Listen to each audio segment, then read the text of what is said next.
سے یہ حضرات جو ہیں وہ یہاں تک جب تشریف لاتے ہیں تو ہمیں عزت دیتے ہیں اور کتب آن لائن میں تشریف لاتے ہیں. حضور سب سے پہلے تو یہ آپ ہمارے سننے اور دیکھنے والوں کو یہ کچھ تفصیل سے بتا دیجئے کہ ہمارے ہاں جس طرح کی درگاہیں جس طرح چلتی ہیں ایک نظام ہے جس میں کہ جو گدی نشین ہے وہ بھی تشریف رکھتے ہیں, جو حکومت ہے ان کا بھی کچھ بیچ میں سلسلہ اور ہوتا ہے. خواجہ اجمیر کی جو نشست ہے اس کا طریقہ کار آپ کے ہاں کس طرح سے چلتا ہے اور اس میں خاص طور پہ آپ کا جو کردار ہے وہ کہاں فائدہ دیتا ہے لوگوں کو؟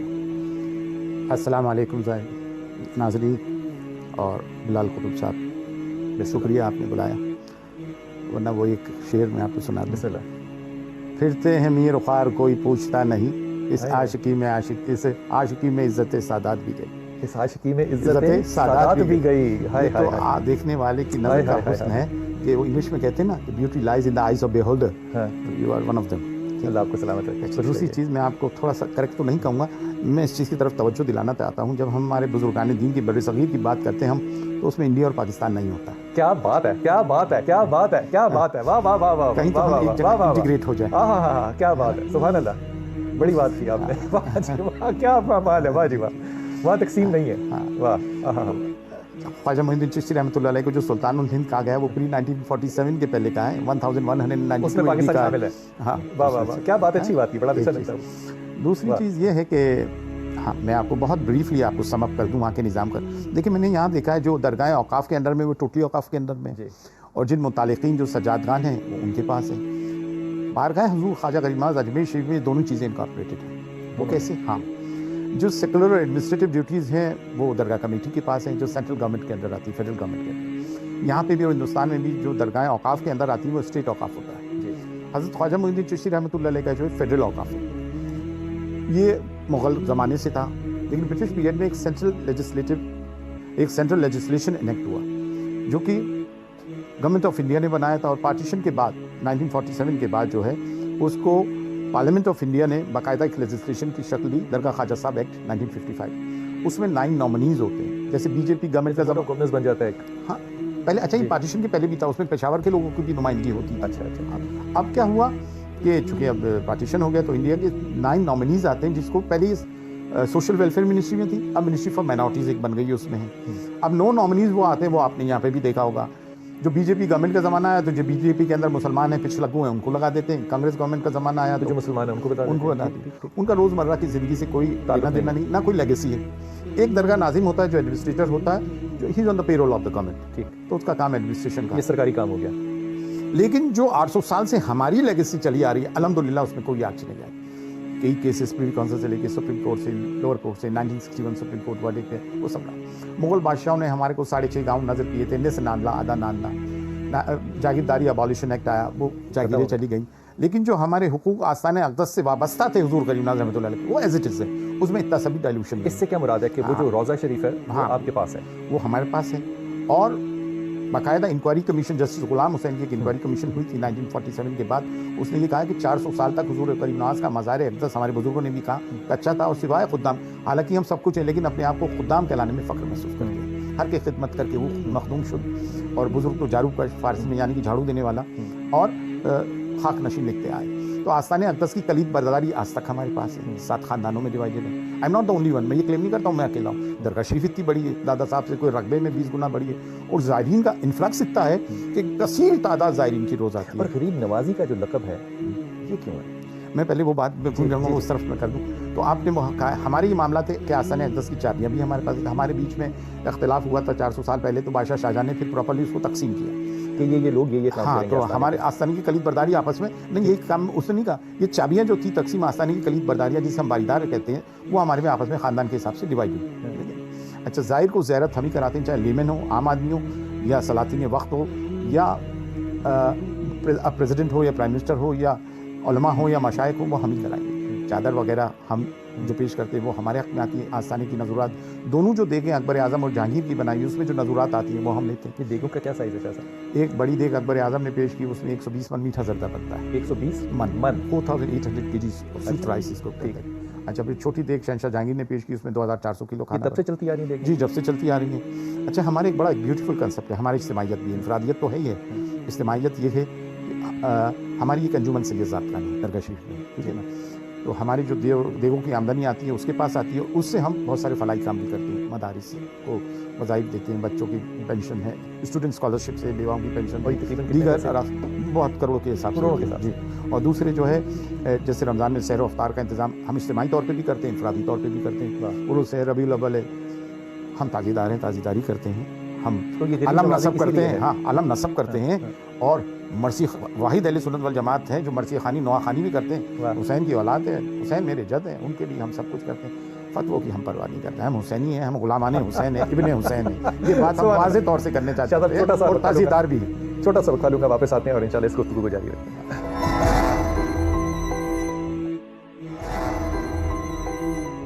بسم اللہ الرحمن الرحیم۔ بات ہو رہی ہے خواجہ گان کی۔ حضرت کامران چشتی صاحب یہ فرمائیے کہ ہم لوگ خواجہ صاحب کو غریب نواز جب کہیں گے تو خواجہ معین الدین چشتی ہی اس کی مراد ہوگی، دنیا کے کسی بھی حصے میں آپ ہوں تو یہ غریب نوازی جو ہے وہاں کا دسترخوان ہے یا کچھ اور ہے؟ اعوذ باللہ من الشیطان الرجیم، بسم اللہ الرحمن الرحیم، نحمدہ ونصلی ونسلم علی رسولہ الکریم، اما بعد۔ السلام علیکم ورحمۃ اللہ وبرکاتہ تمام ناظرین۔ دیکھیے، غالب کا ایک شعر ہے، آدم کا خلد سے نکلنا سنتے آئے ہیں لیکن آدم کا خلد سے نکلنا سنتے آئے ہیں لیکن بہت بے آبرو ہو کے تیرے کوچے سے ہم نکلے۔ ہاں ہاں ہاں، اچھا۔ تو غریب نواز کا لقب جس طرح آپ نے مجھ سے پوچھا کہ خواجہ معین الدین حسن چشتی سمو الاجمیری رضی اللہ تعالیٰ عنہ المعروف حضور خواجہ غریب نواز رحمۃ اللہ علیہ کو غریب نواز کیوں کہتے ہیں، تو دیکھیے غریب نواز کا مطلب میں اسی شعر سے آپ کو اس کا تعلق بتاتا ہوں کہ جس طرح اللہ تعالیٰ نے آدم علیہ السلام کو جو آپ سے ایک لرزش ہوئی، اس لرزش واقع ہونے پر جنت سے نکال دیا گیا اور دنیا میں بھیج دیا گیا، تو آپ کا جو وطن حقیقی ہے آدم بنی نوع آدم کا بنی نوع آدم کا جو وطن حقیقی ہے، جو اس کا جائے قرار حقیقی ہے، وہ خلد ہے، جنت ہے۔ ہم جو ہیں جنت سے ہجرت کرائے، ہمارے باپ جنت سے ہجرت کرائے، اللہ نے ان کو بے دخل کر دیا تھا جنت سے۔ تو جب وہ ایک جگہ سے دوسری جگہ منتقل ہوتے ہیں یا ہجرت کرتے ہیں تو اس کو غریب الوطنی کہتے ہیں۔ واہ، غریب الوطنی کہتے ہیں۔ اچھا۔ ہم بھی اس وقت غریب الوطن ہیں کہ اپنے اصل وطن کو چھوڑائیں، اس ملک میں آئیں، پاکستان میں، تو ہم غریب الوطن ہیں۔ تمام بنی نوع آدم غریب الوطن، جنت چھوڑائیں۔ تو اس غریب الوطنی میں ان غربا کی ہدایت کا سامان کون کرے؟ دنیا میں اس کی رشد و ہدایت کا سامان کون کرے؟ تو اللہ تعالیٰ نے ہندوستان کی زمین پر خواجہ خواجگاں، سید الاصفیاء، امام الاتقیاء، محبوب بارگاہ کبریا، حضرت خواجہ خواجگاں حضرت خواجہ معین الدین حسن چشتی سمو الاجمیری رضی اللہ تعالیٰ عنہ کو غریب نواز بنا کر بھیجا کہ جو غریب ہیں جنت سے نکال دیے گئے، غریب الوطن ہیں، اللہ کہتا ہے غریب نواز تم ان کی ہدایت کرو اور پھر جنت کا ان کے لیے سامان۔ تو یہ غریب نوازی جو ہے اصل واپس جنت کا راستہ ہے، جنت کا راستہ بتانے کے لیے ایک رہبر ہے، ایک رہنما ہے، ایک پیر طریقت ہے، ایک شیخ کامل ہے۔ بہت اچھی، بہت اچھی۔ خواجہ خواجگاں اس طرح غریب نواز ہیں۔ غریب نواز صرف مسلمانوں کے لیے نہیں ہے، سب کے لیے، عامت الخلق کے لیے، سب، کیونکہ سب لوگ آتے ہیں اور سب لوگ آتے ہیں اور سب بھی اللہ تعالیٰ کی مخلوق ہے۔ بالکل، بڑی خوبصورت آپ نے بات کی۔ تفسیر ابن کثیر میں علامہ طیبی جو ہیں شاہ صاحب، وہ ایک واقعہ لکھا ہے، امام طیبی جو ہیں وہ بیٹھے ہوئے تھے رسول پاک صلی اللہ علیہ وسلم کے روضے پہ، اور یہ تقریباً پہلی صدی کی اس کی بات ہوگی کیونکہ روضے پہ اب تو وہاں پہ ہاتھ اٹھانے سے بھی ممانعت فرما دی سب دوستوں نے۔ وہاں بیٹھے تھے تو کہتے ہیں کہ بدو آیا اور بدو نے آ کے اپنا اونٹ باندھا اور روضے پہ کھڑا ہو کے کہتا ہے کہ یا رسول اللہ، اللہ تعالیٰ نے فرمایا ہے کہ جس طرح آپ کے پاس کوئی آئے اور وہ کہے آپ کو کہ اللہ تعالیٰ میری مغفرت کر دے اور آپ کو بھی درخواست کرے کہ آپ بھی شامل ہوئیے تو اللہ مجھے معاف کر دے گا، تو میں آپ کے پاس حاضر ہوا ہوں، یہ میں ہوں اور آپ میری درخواست فرما دیجئے۔ کہتے ہیں یہ کہنے کے بعد اس نے اپنا اونٹ کھولا اور اس طرح واپس گیا جیسے اس کو اس بات کا حقیقی علم ہو کہ اللہ نے مجھے معاف کر دیا ہے۔ امام صاحب کہتے ہیں کہ مجھے وہاں بیٹھے ہوئے ایک لمحے کے لیے اونگ آئی اور میں نے زیارت رسول پاک صلی اللہ علیہ وسلم کی اور مجھے نبی پاک نے کہا کہ اس بدو کو کہہ دو کہ اللہ نے اس کی مغفرت فرما دی۔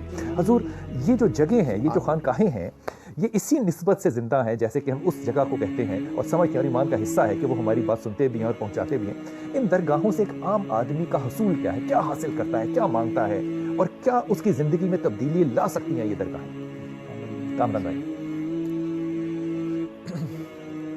دیکھیے، درگاہیں اور خانقاہیں اولیاء کاملین نے یہ قائم ہی اس لیے کی تھی کہ جب